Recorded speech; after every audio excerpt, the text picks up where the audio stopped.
nice.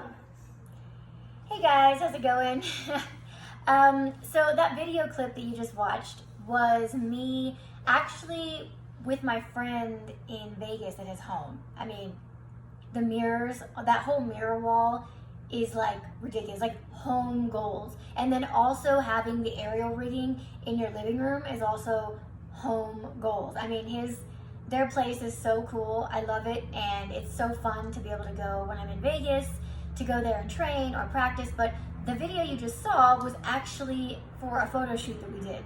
And we just took this, I don't know how many seconds that was, but it's, as you saw, it's a heart shape. And so that's really unique. And my friends that's actually theirs, their own.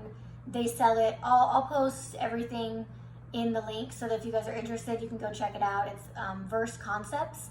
And they're both, well, he's an aerialist. They're both Cirque du Soleil performers and just awesome people.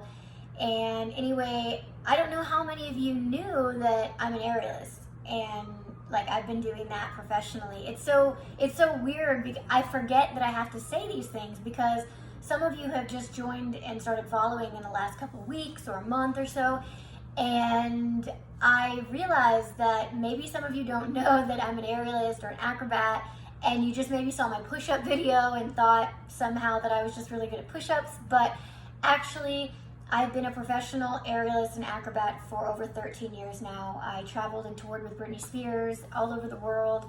I had my old partner, performing partner, he and I had a trampoline act that we did on tour with Britney all over North America and Australia at the end of 2009. And what you just saw was, an aerial heart. And so I don't actually perform on the heart. I perform more on the silks or the silk hammock.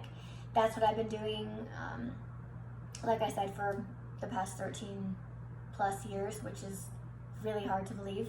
And so, yeah, I'm gonna post at the end of this, if you wait around, I'll post some pictures that were the result of that photo shoot that you just saw, the little clip spinning.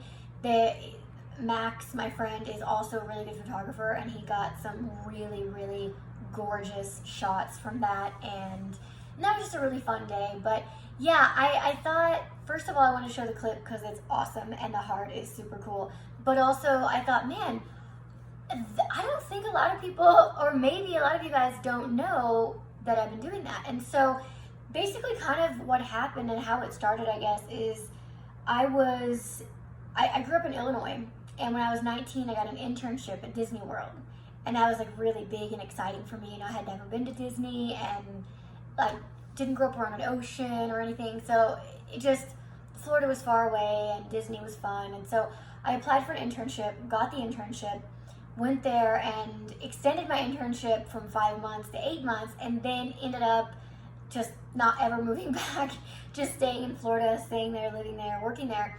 And while I was there, I saw all these performers, and some were acrobats and others were dancers, and no one was really a full-on aerialist. And I guess I should explain also, kind of just for you that don't know exactly what an aerialist is. By now you've probably figured it out, but it's like the heart that you saw, or silk fabric that hangs from the ceiling like in Cirque du Soleil. It can be straps, it can be the circle hoop, which is called a lyra. It can be many different apparatuses. And so that's kind of all under the term umbrella of an aerialist. And so, yeah, so I've been doing that for a while, and I saw all these performers, like I said, at Disney. Not really any aerialists, like there wasn't really an aerialist that I saw, but very close. And so I started just getting this excitement and this desire in me, I'm like, oh my gosh, I have to do this, I really, really want to do this. And so I was just talking around and ended up getting introduced to this guy, Nate, and he ended up becoming my partner. He was first teaching me. He had been a gymnast in college and then been a professional acrobat and aerialist for 10 years by the time I met him. He was 17 years older than me, so big age gap. And so he started out just teaching me, like kind of refining my tumbling on the tumble track, actually, my back handsprings and flips. And then we were just started experimenting, practicing, trial and error basically on how is that going to work with no legs, because no one had ever done that before. no one without legs had ever been an aerialist, or, you know, and a lot of the skills that you do as an aerialist require your legs. So it was just day in and day out training, bruising, soreness. I mean, 5 days a week, I think. I would go there after I got off work, and we would just train for several hours, actually, which now is just seems impossible. But it was just so much experimentation, you know, that and I was so hungry and so on fire to learn all this stuff. I was just so excited. And yeah, and then that kind of turned into, we started practicing on the trampoline while we were waiting for our space to open up with the aerial training.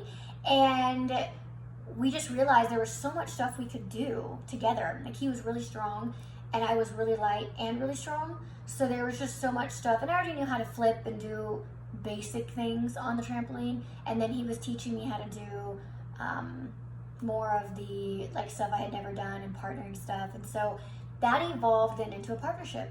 And that was in 2008. This was in Florida. And we had our first gig maybe 6 months after I started training.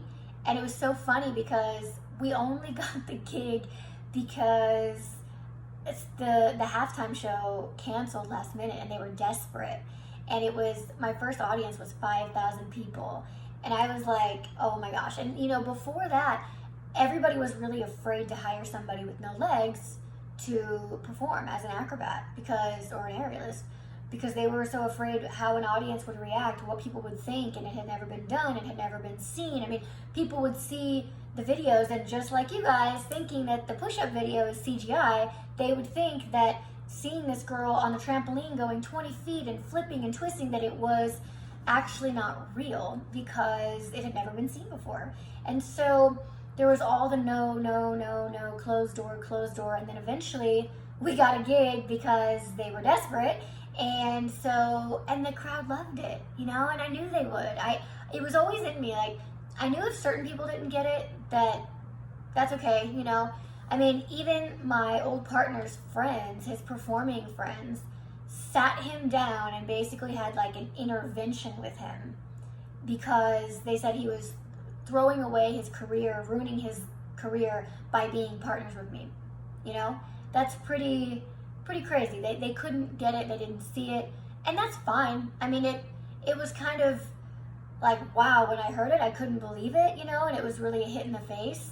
But it was also like, people know what they know, and it is just what it is. And so I knew that just keep going, moving forward, that people would get it and people would love it. And so that one gig opened up doors for more gigs. And then that next year, we were on tour with Britney Spears on the circus tour. I mean, it was like unreal. For me, very much unreal, because I was so new. I mean, I was only about 1 year into actually performing in the entertainment industry. And then I got thrown into the highest grossing tour in the world. We were a featured act, and some audiences were 20,000 people. So it was just, you know, fail or succeed, you know, and if I failed, then my career would have been over before it started as the first person, you know, with no legs to be doing this stuff. And so there was no path paved, there was no example to lead, no one to follow, nothing, you know. But man, performing on tour with her, Madison Square Garden 3 times, Staples Center, all over the world. It was just really unbelievable, and I grew so much as a performer. My confidence grew, and just being able to handle that kind of pressure and that kind of nerves, you know, like people who are in the Olympics don't even have that many people live, you know, watching. Of course, I've been on television with many more millions of people who's seeing it, but nothing is the same as having that energy of that many people in a crowd. I mean, it's like unreal. So anyway, there's a lot more that I could tell you about being an aerialist and an acrobat, but I will cut it here today. So thank you guys for tuning in. Hope you enjoyed it. Have a good day. Bye-bye.